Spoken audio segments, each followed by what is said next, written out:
With the NFL Combine coming up, followed by free agency and the tampering window, rumors are starting to swirl. While not all of them will turn out to be true, it's worth taking a closer look. Consider this information with a grain of salt, but here's what's circulating right now. What's up, buddies? Welcome back. If you are new here, make sure you hit the subscribe button. We cover all AFC West news here on this channel. Starting with Maxx Crosby, there's been a lot of talk. Questions like, is he staying? Will he request a trade? Could the team trade him even if he wants to stay? There's been plenty of speculation. Personally, I've maintained a consistent stance on Crosby. I don't think he's done anything wrong in expressing his feelings publicly. He has every right to want guaranteed money in a career as unpredictable as the NFL, where one injury can change everything. Crosby's first season-ending injury likely shook him, and it's understandable that he wants to know the team's plan moving forward, whether it's about the quarterback position or how we intend to win games. I've never believed Crosby wanted out or that the team would seriously consider trading him, especially now with people like Pete Carroll, John Spytek, and even Tom Brady involved. There were reports probably back in January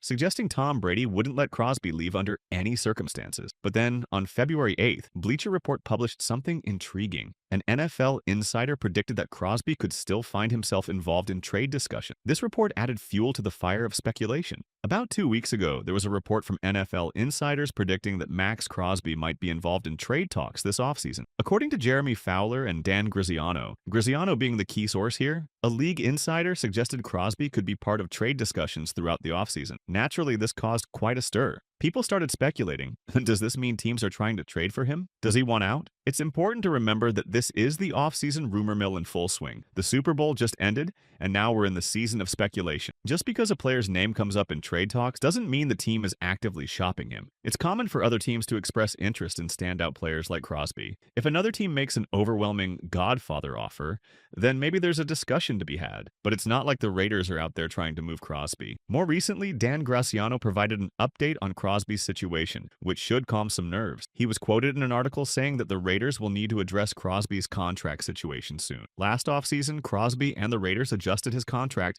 to move money from future years into 2024, giving him more guaranteed money up front. However, his current deal now has 2 years left, averaging $21.5 million annually, none of which is guaranteed. The logical next step would be to extend Crosby's contract to align it with other top pass rushers in the league. Graziano stated that even with new management for the second consecutive offseason, the Raiders are likely to treat Crosby as the franchise cornerstone he is and work out an extension. Crosby's numbers from the 2024 season back up his value. He recorded 8.5 sacks, 43 pressures, and played in over 12 games. Those are solid numbers, and it's clear why he's such an essential piece for the team. Dan Graziano, the same insider who 2 weeks ago said he expected Maxx Crosby to be tied up in trade talks, now seems confident that a deal between Crosby and the Raiders will get done. This aligns with what Crosby himself has said about needing to sit down with his agent, John Spytek, and the team to work everything out. While contract negotiations in the NFL can sometimes get tense, like Dak Prescott's situation, this one doesn't seem to have any malice or bad energy. It feels more like a matter of time before an agreement is reached. Based on the current momentum, I'd expect the deal to be finalized before the legal tampering window opens in a few weeks. That's great news for the Raiders moving forward, especially as the Combine and Draft approach, which are both huge events on the NFL calendar. Of course, it's worth keeping a level head amidst all the rumor. Just because things are moving in a positive direction doesn't mean a deal is done yet. As always, take everything you hear with a grain of salt, whether it's good or bad.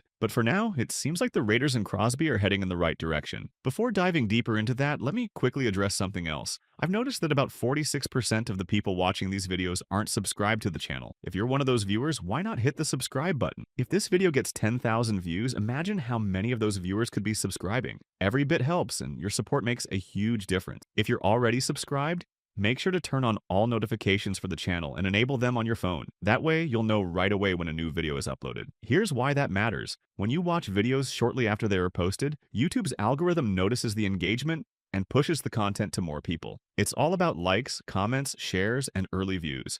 It really helps the channel grow. Let me share one strategy the Raiders can use this offseason to kick off things in good manners. Starts with paying Maxx Crosby what he wants, and re-signing key free agents like Adam Butler, Malcolm Koncey, Robert Spillane, Nate Hobbs, Trevon Moehrig, Isaiah Polamau, and Jordan Meredith. The plan also involves cutting players like Thayer Munford while signing a veteran quarterback in free agency, and also trading Andre James. For the draft unit, here's the strategy for the first 4 rounds, suggesting picks like Ashton Genty, Deone Walker, or Derek Harmon, Jaden Higgins, Ricky White. and Will Howard. They also mentioned Jackson Dart as a potential option in round 2, but believe he'll likely be off the board by pick 37. The overarching idea is to focus on strengthening the Raiders' defensive line, aiming to create a dominant four-man pass rush with Maxx Crosby leading the way, alongside players like Christian Wilkins, Adam Butler, and Malcolm Kunsey. It's a solid approach, and I can see the logic in prioritizing Crosby while building a strong defensive line to create consistent pressure on opposing quarterbacks. Let me know in the comments what you think about this plan and whether you tweak anything. Milton might be a better choice than Butler, but I don't dislike Adam Butler either. Strengthening the Raiders' interior defensive line could improve their overall defensive performance, especially the secondary. Adding depth for the future is crucial, and Amari Burney stepping into Divine Diablo's old role could make a significant difference in solidifying the linebacking core. On offense, the plan to bring in Ashton Jeanty as a generational running back talent is intriguing, giving Zamir White some playing time behind him and potentially re-signing Amir Abdullah for a low-cost depth role makes sense. Using the third-round pick to bolster the interior offensive line with a bruiser adds more protection up front, which could complement Jeanty's style. Adding a wide receiver like Will Howard with the 73rd pick provides another offensive weapon, while his familiarity with Chip Kelly's system could bring versatility to the playbook. I agree with focus on Jackson Dart and Ashton Jeanty as potential draft priorities. It's a smart strategy to enhance both sides of the ball while maintaining a balance between immediate impact players and long-term developmental prospects. Now, shifting gears to something that might not sit well with some fans, the possibility of Sam Darnold signing with the Raiders. While this is a divisive topic, many people either don't want Darnold or are okay with it, only at the right price. It's a situation to watch. Whether he's the right fit or not, this isn't up to us as fans. It's about what the team decides, and sometimes it just is what it is. He's a polarizing figure, mention his name, and you're bound to hear strong opinions on both sides. Some see him as Derek Carr 2.0 and want to avoid him at all costs, while others think he could be a great fit. My personal opinion aside, I think Darnold could work under the right circumstances and for the right price. According to James Palmer from Bleacher Report, there's growing momentum linking Sam Darnold to the Raiders. The key factor is whether the Minnesota Vikings let him walk or decide to franchise tag him, which would cost $53 million for 1 year. If the Vikings let him test free agency, there's a chance the Raiders could pursue him aggressively, potentially even overpaying to secure him. With the current coaching staff, including Pete Carroll's defensive expertise and a potential boost in offensive weapons, Darnold might be able to thrive in Las Vegas. Pairing him with Chip Kelly's offensive system and the talent already in place could create a productive and balanced offense. It's not without risk, but it's a possibility worth considering. Here's the thing, James Palmer mentioned that the Raiders think they are close. But close to what? Competing for the playoffs? Sure, that's a realistic goal.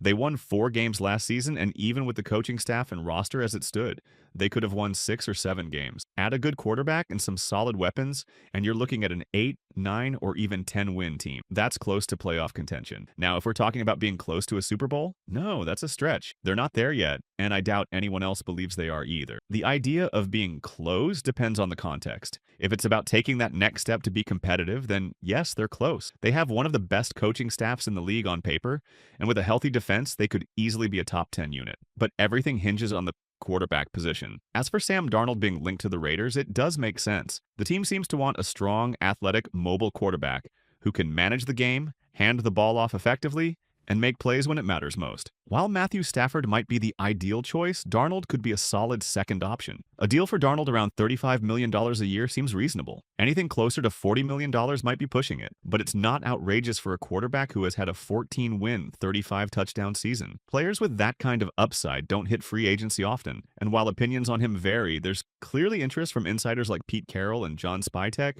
who seem to believe in his potential. The offseason is an exciting time, especially for teams looking to rebuild. It's a chance for hope, planning, and dreaming big. But hopefully someday the Raiders will reach a point where the season itself is the highlight, and the offseason becomes a quieter time. So guys, what do you think? Maxx Crosby deal done with the Raiders and Sam Darnold to the Raiders? Share your thoughts in the comment section.